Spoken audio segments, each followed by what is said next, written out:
நன்னெறி கதைகள். கதையோட தலைப்பு தர்பூசணி நூடுல்ஸ். யார் யாருக்கெல்லாம் நூடுல்ஸ் ரொம்ப பிடிக்குமோ நம்மளோட சேனலை சப்ஸ்கிரைப் பண்ணிக்கோங்க. வாங்க இப்போ கதைக்குள்ளே போகலாம். ராமசாமி கல்பனாவுக்கு ஒரே ஒரு பையன். அவங்க அப்பா கூடவே விவசாயம் வேலை பார்த்துட்ருக்குறாங்க. அவங்க பையன் பேர் குகனுக்கு கல்யாணமும் ஆயிடுச்சு. கூட்டு குடும்பமாக இருக்கிறாங்க. மாமியாரும் மருமகளும் ஒத்துமையாக இருப்பாங்க. அப்பாவும் பையனும் தான் எலியும் பூனையாட்டம் இருப்பாங்க. அப்பா வேலை செய்ய சொன்னால் பையன் செய்ய மாட்டாங்க. இப்படி என்னடா இவ்வளோ வயசுலேயும் பொறுப்பு இல்லாமல் இருக்கிறான்னு மாற்றி மாற்றி அப்பாவுக்கும் பையனுக்கும் சண்டை நடந்துகிட்டே தான் இருக்கும். விவசாயம் பண்ண போவாங்க. ஆனால் அங்கே மாடு மேய்க்கிறதுக்குள்ளேயும் இவங்க 2 பேரை மேய்க்கிறதுக்கே ஒரு 4 பேர் வேணும் போல இருக்குது. அப்படி தான் தினம் பொழுது போயிட்டுருக்குது. இது தாங்க முடியாமல் ராமசாமியோட மனைவி கல்பனாவும் அவங்களோட மருமக சுஜியும் 2 பேருமே மதியானம் வீட்டுக்கு நீங்கள் வந்து சாப்பிட வேண்டாம், நாங்களே வயலுக்கு சாப்பாடை கொண்டு வந்துடுறோன்ட்டு அவங்க சாப்பாடு குழம்பு கூட்டு எல்லாத்தையும் மதியானத்துக்கு தேவையான சாப்பாடை அவங்க வீட்டில் சாப்பிட்டுட்டு இவங்க 2 பேர்த்துக்கும் கொண்டு வந்துடுவாங்க. வயல்வெளியில் வேலை பார்த்துட்ருக்கிற ராமசாமியவும் குகனையும் இந்த சுஜியும் கல்பனாவும் ஒரு மரத்துக்கு கீழே நின்று பார்த்துட்ருப்பாங்க. இவங்க 2 பேரோட தலை தெரிஞ்ச உடனே, ஆஹா மதியான சாப்பாடு வந்துருச்சா, சரி சரி அப்பா வாங்கப்பா சாப்பாடு வந்துருச்சு, சீக்கிரமாக சாப்பிட்டு வந்துடுவோம், எனக்கு வேற மயக்கம் வர்ற மாதிரியே இருக்குது, எவ்வளவு நேரம்தான் நம்மளும் வேலையை பார்த்துட்டே இருக்கிறது, காலையில் சாப்பிட்டுட்டு வந்தது 11 மணிக்கு காஃபி மட்டும்தான் குடித்தோம், அதுக்கப்புறம் எதுவுமே சாப்பிடலை, எனக்கு பசி தாங்க முடியலை, இப்போவே வாங்கப்பா வேலையெல்லாம் அப்புறமா பார்த்துக்கலாம், சாப்பிட்ற வேலை தான் முதல்ல அப்படின்ட்டு அவங்க அப்பாவை கூப்பிடுறாங்க. டேய் என்னடா நீனு சாப்பாடு சாப்பாடு சாப்பாடுன்னுக்கிட்டு, நம்ம நிலத்தை உழுது விவசாயம் பார்த்தாதாண்டா சாப்பாட்டிலையே கையை வைக்க முடியும், எப்போ பார்த்தாலும் சாப்பிட்றதுலையே குறியாக இருக்கிறியே, வேலையை முதல்ல முடிச்சியா. அவங்க அங்கே 2 பேரும் நின்றுட்டு தானே இருக்கிறாங்க, அவங்க கொஞ்ச நேரம் இருக்கட்டும், அவங்க பாட்டுக்கு நிழலில் நின்றுட்டு தான் இருப்பாங்க, அவங்களே அவசரப்படுத்தலை, நீ என்னடா இவ்வளோ அவசரம், இவ்வளோ வயசான நானே வெயிலில் தெம்பாக நின்று வேலை பார்த்துட்ருக்குறேன், நீ எல்லாம் இலவட்டம் பாறாங்கல்லையே சுண்டு வரலில் தூக்கி போடணும், அதை விட்டுட்டு பசிக்குதுன்னுக்கிட்டு சின்ன பிள்ளை கணக்கா, இந்த வேலையை மட்டும் முடிச்சுட்டு போயிடுவோண்டா, உழுற வேலை இன்னும் அரை மணி நேரத்தில் முடிஞ்சிடும், வா வா வேலையை வேகமாக பாரு, 2 மாடுகளும் வெயிலில் தானடா உழுதுகிட்டு இருக்குது, அதுங்களும் பாவம் தானே சாப்பிடாம தண்ணி குடிக்காம தானே இருக்குதுங்க, அதுகளை சாப்பிட வச்சுட்டு தான் நம்ம சாப்பிட போகணும், அஞ்சறி உள்ள மாடுகளே இவ்வளோ வேலையை கஷ்டப்பட்டு செய்துங்க, நீ என்னடானா இவ்வளோ பெரிய பிள்ளையா இருந்துக்கிட்டு வேலையை இஷ்டப்பட்டு பார்க்க மாட்டேங்கிறியே, கஷ்டம்லாம் படுற நீனு, இப்படியே பேசிகிட்டு இருந்தோன்னு வச்சுக்கோயேன், நாளும் கிழமையும் ஓடிட்டே இருக்கும், நமக்கு வேலை நடக்காது, வா வா வா டக்குன்னு முடிச்சிருவோண்டா அப்படின்ட்டு அவங்க அப்பா உழுற வேலையை பார்க்க ஆரம்பிச்சிட்டாங்க. அவங்க பையன் குகன்னு ரொம்ப பொறுமையாக பின்னாடி நடந்து வந்துட்டுருக்குறாங்க. என்னடா நீனு உழறதுக்கு வாடான்னு சொன்னால் பின்னாடி இவ்வளோ மெதுவாக நடந்து வந்துட்டுருக்கியே, உன்னை என்னத்தை சொல்கிறது, தயவு செஞ்சு அங்கே போய் உட்காரு, போடா போ அப்படின்ட்டு அவங்க அப்பா திட்டி அனுப்பி வச்சுட்டாங்க. குகன் அவங்க அப்பா திட்டின உடனே கோபத்தில் வீட்டுக்கு கிளம்பிட்டாங்க. அவங்க அம்மாவும் மனைவியும், டேய் எங்கடா போகிற, டேய் குகனுன்னு அவங்க அம்மா கூப்பிடுறாங்க. அவங்க மனைவியும், ஏங்க நில்லுங்க அத்தை நிற்க சொல்கிறாங்கல்ல, ஒரு நிமிஷம் இங்கே கொஞ்சம் கவனிங்களேன், ஏன் இவ்வளோ கோபமாக போகிறீங்க, இங்கே வாங்க ஒரு நிமிஷம்னு கூப்பிட்டுட்டே இருக்கிறாங்க. ஆனால் எதுவுமே பதில் சொல்லாமல் வேகமாக நடந்து போய் அவங்களோட வீட்டுக்கும் போயிட்டாங்க. பின்னாடியே அவங்களோட மனைவியும் அம்மாவும் வீட்டுக்கு வந்துட்டாங்க. ராமசாமி, அட இவனை ஏதாவது ஒன்று சொல்ல முடியுதா, இன்னைக்கு என்ன இவ்வளோ கோபத்தில் துரை போயிட்டாரு, இப்படியே விட்டால் சரிப்பட்டு வராது, போக போக ரொம்ப தான் ஓவராக போயிட்டுருக்கிறான், இப்போவே நான் வீட்டுக்கு போய் இதுக்கு ஒரு முடிவை கட்டுறேன் அப்படின்ட்டு நிலத்தை உழுதும் முடிச்சிட்டாங்க.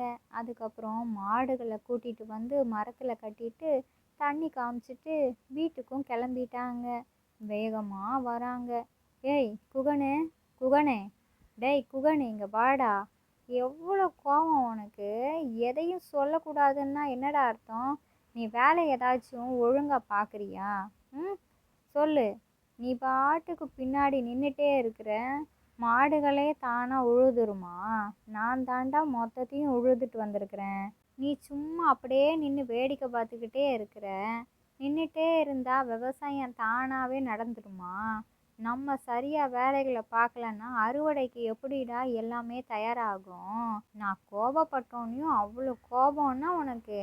அம்மாவும் சுஜியும் கூப்பிட கூப்பிட என்னன்னு கூட கேட்காம அவ்வளோ வீராப்பில் வீட்டுக்கு வந்துட்டல நீனு. சொல்லப்போனால் கோபப்பட வேண்டியதே நான் நிலத்தை ஒழுங்காக உழுதுட்டு வந்திருக்கிறேன். நீனு கோபமே படாமல் சாப்பாடு எடுத்துகிட்டு வந்தவங்கள என்னன்னு கூட கேட்காம வேக வேகமாக விறுவிறுன்னு ஏதோ ராக்கெட் வேகத்துலலாம் வீட்டுக்கு வந்திருக்கிறேன். நல்லா கேட்டுக்கோ, நாளைக்கு நான் நிலத்துக்கு வரவே மாட்டேன்டா.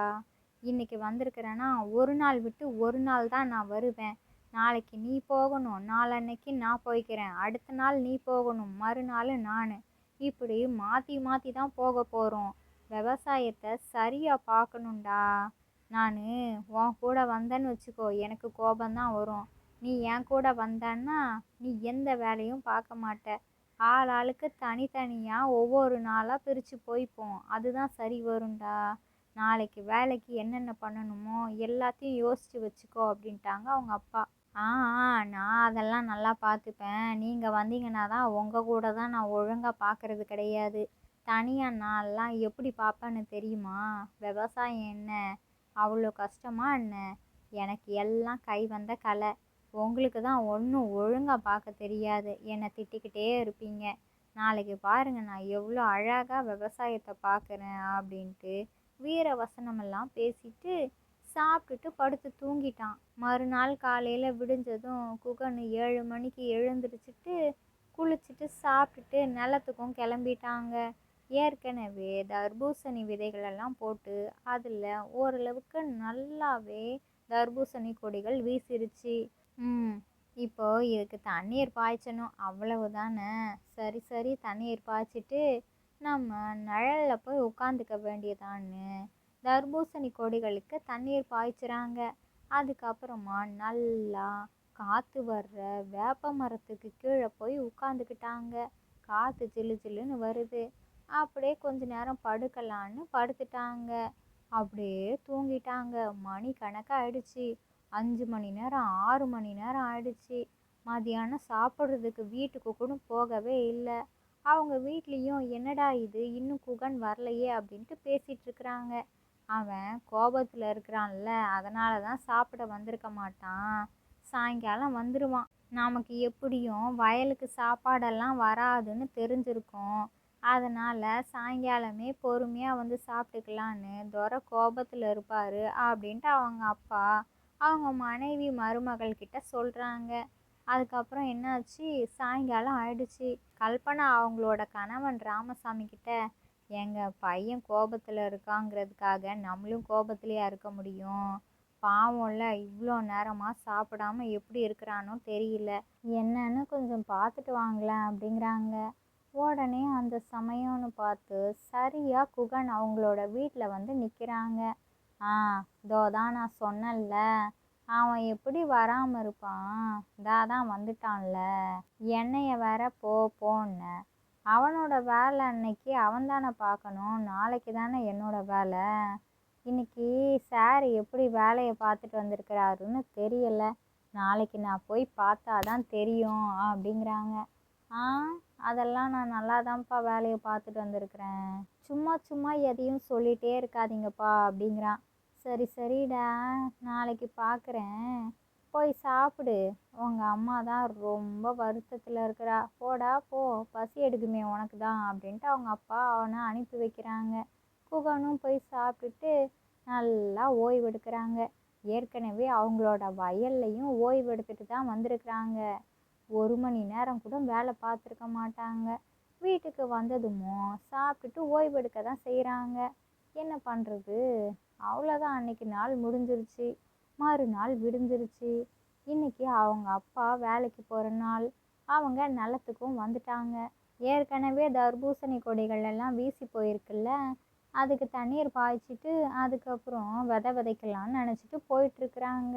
தர்பூசணி கொடிகளில் அவ்வளோ காய்கள் பிடிச்சிருந்தது. எல்லாமே வாடி வதங்கி தண்ணி நிறையா பாய்ச்சினதுனால ஒரு மாதிரி பழங்கள் எல்லாமே வெம்பி வெம்பி போயிடுச்சு. எல்லாமே நேற்று நடந்த விஷயத்தால் நடந்தது. பழங்கள் மொத்தமும் வீணாக போயிடுச்சு. ராமசாமிக்கு கோபம் தாங்க முடியல. இவனை நான் நேற்று விட்டது பெரும் தப்பாக போச்சு. தேவையில்லாத வேலையை பார்த்துட்டேன். எல்லாம் ஏன் தப்பு தான். என்ன சொல்லணும்? என் கூட இருக்கும் பொழுதே வேலைகளை சரியாக பார்க்கல. அப்படி இருக்கும் பொழுது தனியாக மட்டும் அவன் எப்படி வேலைகளை சரியாக பார்த்துருப்பான்? நல்லா படுத்து தூங்கி எழுந்திரிச்சிட்டு வந்திருப்பான். எனக்கா தெரிஞ்சிருக்கணும். தெரிஞ்சே தப்பை பண்ணிட்டேனே. இப்போ என்ன பண்ணுறது? கடவுளே கடவுளே, எல்லா பயிர்களும் வீணாக போயிடுச்சு. ச்சே, இப்போ இதை ஒன்றும் பண்ண முடியாதுன்னு தன்னைத்தானே திட்டிக்கிட்டு அவங்களோட வீட்டுக்கும் மனசொடைஞ்சு போய் வந்திருக்கிறாங்க. வீட்டுக்கு வந்த அவங்க அப்பாவை பார்த்த குகனு, அப்பா என்னப்பா இவ்வளோ சீக்கிரமாக வந்துட்டீங்க? நேற்று நான் காலையில் போனவன் சாயங்காலமாக வந்தேன். நீங்கள் தான்ப்பா வேலையை சரியாகவே செய்ய மாட்டேங்கிறீங்க. இப்போதான் போனீங்க, போன மாதிரி இருந்தது. 1 மணி நேரம் கூட ஆகலை. அதுக்குள்ளேயும் எப்படி நீங்கள் எல்லா வேலைகளையும் முடிச்சிருப்பீங்க? ஆ, கொடிகளுக்கெல்லாம் தண்ணீர் கூட பாய்ச்சிருக்க மாட்டீங்க. தர்பூசணி கொடிகளில் எவ்வளோ பெரிய பெரிய தர்பூசணி பழங்கள் எல்லாம் இருந்துச்சு. அதுக்கு தண்ணீர் பாய்ச்சறதுக்கே நேரம் ஆகியிருக்குமே. நீங்கள் எதுவுமே செய்யாமல் சும்மா நிலத்துக்கு போயிட்டு திரும்பி வந்த மாதிரி தெரியுது அப்படிங்கிறான். கோவத்தில் இருக்கிற ராமசாமி, ஆமாடா ஆமாம், நான் எந்த வேலையும் செய்யலை. அங்கே வேலை செய்கிற மாதிரியே நீ செஞ்சு வச்சிருக்கிற. நீ போய் பாரு, அப்போ தான் தெரியும். நல்லா சூப்பராக வேலைகளை பார்த்து வச்சிருக்கிற. நேற்று எவ்வளோ தண்ணீரா பாய்ச்சுன்னு. நிலம் முழுக்க அந்த தர்பூசணி கொடிகளில் சுற்றி அவ்வளவு தண்ணி. பழங்கள் எல்லாமே வெம்பி போய் வீணாக போயிடுச்சு. இப்போ அதை நம்ம என்னடா பண்ண முடியும்? நஷ்டமாக போயிடுச்சே. அதுக்கு என்ன பதில் சொல்ல போகிற அப்படிங்கிறாங்க. அப்பா என்னப்பா சொல்கிறீங்க? எனக்கு ஒன்றுமே புரியலை. பழங்கள் எல்லாம் வெம்பி போயிருக்கா? நான் சரியான அளவு தானே தண்ணீரெல்லாம் பாய்ச்சிட்டு வந்தேன். நேற்றே எப்படி தெரியுமா இருந்துச்சு? இளம் பச்சை நிறம் மாதிரி, ஏதோ வித்தியாசமான பச்சை நிறத்தில் தான் இருந்தது. நல்லா அடர் பச்சை நிறமாக இருக்கணுமா? எனக்கு தெரியலப்பா. நான் போனப்போ அடர் பச்சை நிறத்தில் தான் எல்லா பழங்களும் இருந்தது. நான் தான் தண்ணீர் பத்தாதுன்னு நிறையா தண்ணீர் பாய்ச்சினேன். என்னை மன்னிச்சிருங்கப்பா. நான் செஞ்சது தப்பு தான். இப்போ என்ன பண்ணுறது? நான் தெரிஞ்சே எதுவும் பண்ணலை அப்படிங்கிறான். பண்ணதெல்லாம் பண்ணிட்டேன். இதுக்கப்புறமும் உன்னை நம்பி நான் நிலத்தில் விவசாயத்தை பார்க்க விட போகிறதே கிடையாதுடா. நானே பார்த்துக்கிறேன். நீனு வேற ஏதாவது வேலையை பார்த்து பொழப்ப பார்க்க பாருடா. அதுலையாச்சும் 10 காசு சம்பாதிக்க பாரு. போ போ போடா போ. என் முன்னாடி நின்றுட்டே இருந்தேன்னு வச்சுக்கோ, எனக்கு எரிச்சலும் கோபமும் பற்றிக்கிட்டு வருது. அந்த பக்கமாக போயிடு அப்படின்ட்டு கோபமாக பேசிட்டாங்க. குகனுக்கு வேற எங்கே போகிறது என்ன பண்ணுறதுன்னு தெரியல. இதுக்கப்புறமும் நம்மளை அப்பா நம்பி விவசாயத்தில் எந்த வேலையும் செய்ய விட மாட்டாங்க. வேறு வேலைகளை தேடினாதான் உண்டு அப்படின்ட்டு காசு கொஞ்சம் கேட்கலாமான்னு யோசிக்கிறாங்க. வேண்டாம் வேண்டாம், இப்போ அப்பா இருக்கிற கோபத்தில் அவ்வளோதான். நம்ம வீட்லேயே ஒரு தள்ளுவண்டி இருக்குல்ல, அதில் ஏதாச்சும் வியாபாரம் செஞ்சு நம்ம அதில் முன்னேறிடுவோம். கண்டிப்பாக அப்பாவோட கோபம் நாளாக நாளாக தனிய ஆரம்பிச்சிரும்ன்ட்டு அவங்க வீட்டில் உள்ள தள்ளுவண்டியை எடுத்து நல்லா சுத்தம் செஞ்சு அதை பளபளன்னு ஆக்கிட்டாங்க. நமக்கு என்ன செய்ய தெரியும்? எதுவுமே செய்ய தெரியாதே. தெரிஞ்ச ஒன்றே ஒன்று நூடுல்ஸு. அது எனக்கு ரொம்பவும் பிடிக்கும். நல்லா விரும்பி சாப்பிடுவேன்.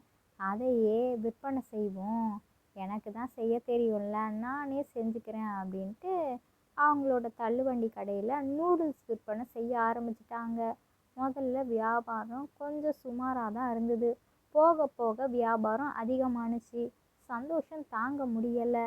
சந்தோஷம் எவ்வளோக்கு எவ்வளோ இருந்துச்சோ அதுக்கு எதிராக வியாபாரம் குறைய ஆரம்பிச்சிருச்சு.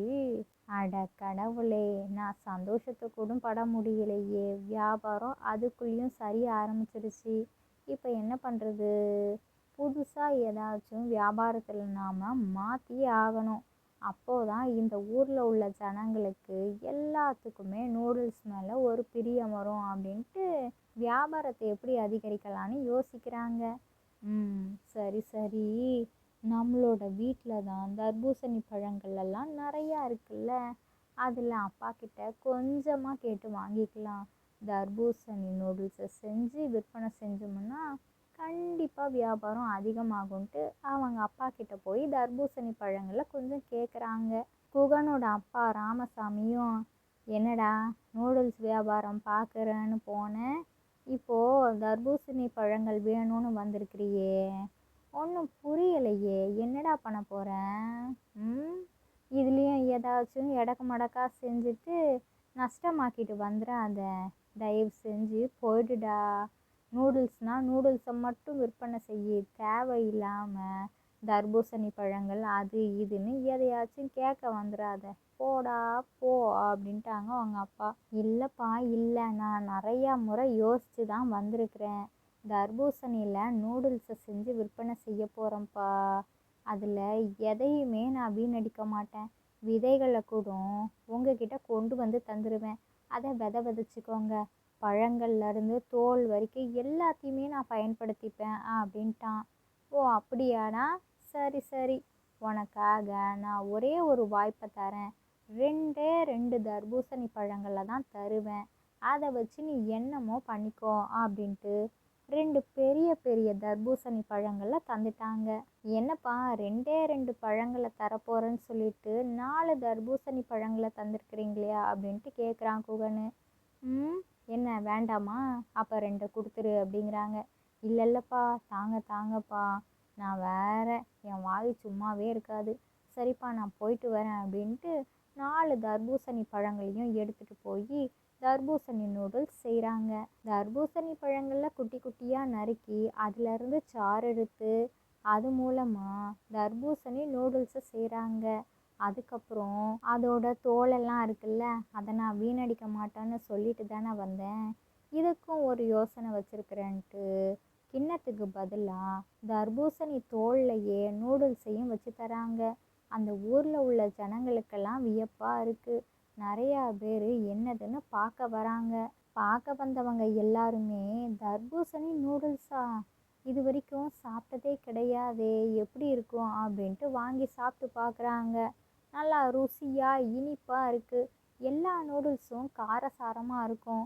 இந்த தர்பூசணி நூடுல்ஸ் மட்டும் நல்லா இனிப்பு, அவ்வளவு சுவையாக இருக்குது. எல்லாருக்குமே ரொம்ப பிடிச்சிருக்குது. வியாபாரம் சாதா நூடுல்ஸ்க்கு இருக்கிறத விட இந்த தர்பூசணி நூடுல்ஸ்க்கு அதிகமாகவே இருக்குது. காசு மேலே காசு நிறையா சம்பாதிக்க ஆரம்பிச்சிட்டான். அவங்க அப்பாட்ட எவ்வளோக்கு எவ்வளோ திட்டு வாங்கினானோ இப்போ திட்டு வாங்கிறதே கிடையாது. எந்த அளவுக்கு புகழ முடியுமோ அவ்வளோக்கு அவ்வளவு அவங்க அப்பா பையன் குகனை புகழ்ந்து தள்ளுறாங்க. அப்போதான் குகன் அவங்க அப்பா கிட்ட நிஜமான விஷயத்த சொல்கிறான். அப்பா, எனக்கு விவசாயத்தில் விருப்பம் கிடையாது. அது மட்டும் இல்லாமல் அதை எப்படி சரியாக பார்க்கணுன்னு எனக்கு தெரியவே தெரியாதுப்பா. உங்ககிட்ட நான் இதெல்லாம் சொன்னேன்னா நீங்கள் கோபப்படுவீங்க, இல்லை வருத்தப்படுவீங்க. சொல்லப்போனால் வருத்தப்படுவீங்கன்னு தான் நான் உங்ககிட்ட எதிர்த்து பேசினேன். எனக்கு எல்லாம் தெரியும் அப்படி இப்படின்னு பேசி உங்ககிட்ட சண்டை போட்டேன். மற்றபடி எதுவும் கிடையாதுப்பா. சமையல் செய்யணும், அதுதான் எனக்கு விருப்பமே. நிறையா பேருக்கு பிடிச்ச மாதிரியான உணவுகளை செஞ்சு அவங்கள சந்தோஷப்படுத்தணும். அது மூலமாக எனக்கு நிறையா பணம் கிடைக்கும்னு ஏற்கனவே எனக்கு தெரியும். இதை உங்ககிட்ட சொன்னால் நீங்கள் எப்படி எடுத்துப்பீங்கன்னு தெரியாது. அதனால தான்ப்பா நான் அப்படியெல்லாம் பண்ணேன், என்னை மன்னிச்சிடுங்கன்னு மன்னிப்பும் கேட்குறான். சரிடா, உனக்கு எது விருப்பமோ அது நேர்மையான சரியான வழியாக இருக்குதா, தாராளமாக செய்டா, எனக்கு எந்த கஷ்டமும் இல்லை. இப்போ உன்னை நினச்சி எனக்கு சந்தோஷமாகவும் பெருமையாகவும் தான் இருக்குன்னு அவங்க அப்பாவும் பையனும் ரொம்ப சந்தோஷமாக பேசிக்கிறாங்க. எலியும் பூனையுமா சண்டை போட்டுட்டு இருந்த அப்பாவும் பையனும் இப்போ ரொம்ப ஒத்துமையாக சந்தோஷமாக பேசிகிட்டு இருக்கிறத பார்த்த ராமசாமியோட மனைவியும் குகனோட மனைவியும் ரொம்ப நிம்மதியாக இருக்கிறாங்க. இந்த கதையிலேருந்து நாம் என்ன தெரிஞ்சுக்கணும் அப்படின்னா, ஒரு விஷயம் தெரியாதுன்னா தெரியாதுன்னு அப்போவே சொல்லிடணும். அதை விட்டுட்டு எனக்கு தெரியும் அப்படின்னு வீரவசனமெல்லாம் பேசிட்டு அதில் தவறுகள் நடந்ததுக்கப்புறமா நான் அப்படி பண்ணலை இப்படி பண்ணலை எனக்கு தெரியாது அப்படி இப்படின்னு 1000 காரணங்கள் பொய்களை சொல்லி தப்பிக்கிறத விட்டுட்டு முதல்லையே நேர்மையாக உண்மையை சொல்லிட்டு தெரியலைன்னா தெரியலன்னு சொல்லிட்டா நமக்கு எந்த பிரச்சனையும் இருக்காது. நமக்கு எதில் விருப்பமோ அதை செஞ்சோம்னாலே கண்டிப்பாக நமக்கு வெற்றி கிடைக்கும். நம்மளோட வெற்றி நமக்கு மட்டும் சந்தோஷத்தை தராது, நம்மளோட குடும்பத்துக்கும் சந்தோஷத்தை தரும். இந்த கதை பிடிச்சிருந்தா லைக் பண்ணுங்கள், ஷேர் பண்ணுங்கள், உங்களோட கருத்துக்களை கமெண்ட் பாக்ஸில் கமெண்ட் பண்ணுங்கள். இது மாதிரி சுவாரஸ்யமான கதைகளெல்லாம் பார்க்கணுமா? ப்ளீஸ் நம்மளோட சேனலை சப்ஸ்கிரைப் பண்ணுங்கள். இதோட இன்னொரு சூப்பராக சுவாரஸ்யமான கதைகள் வீடியோவில் பார்க்கலாம். ஓகே, பாய்.